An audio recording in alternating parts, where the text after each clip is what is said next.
আজিও নিৰ্বাচনী প্ৰচাৰ চলাব কি ক'ব এই ক্ষেত্ৰত সমাগত বিটিআৰৰ নিৰ্বাচন প্ৰত্যেকটো ৰাজনৈতিক দলে নিজৰ নিজৰ দলৰ শক্তি প্ৰদৰ্শন কৰিবলৈ ৰাইজৰ ওচৰত গৈ আছে ঠিক সেইদৰে আমাৰ বিজেপি দলেও বিটিআৰৰ প্ৰত্যেকটা সমষ্টিত পৰিষদীয় সমষ্টিত আমাৰ কাৰ্যকৰ্তাসকলে কাম কৰি আছে আৰু ৰাইজক দলৰ প্ৰতি আকৃষ্ট কৰিবলৈ আমি বিশেষভাৱে চেষ্টা কৰি আছোঁ তাৰ লগতে সংগতি ৰাখি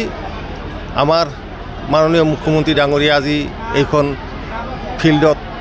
নিৰ্বাচনী প্ৰচাৰৰ কাৰণে কাৰ্যকৰ্তাসকলক মাতিছে কাৰ্যকৰ্তাসকলক পৰামৰ্শ দিব মাৰ্গদৰ্শন দিব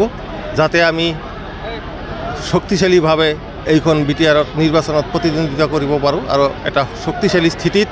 আমি এই বিটিআৰত চৰকাৰৰ লগত অংশগ্ৰহণ কৰিব পাৰোঁ তাৰ বাবে আমি কাম কৰি আছোঁ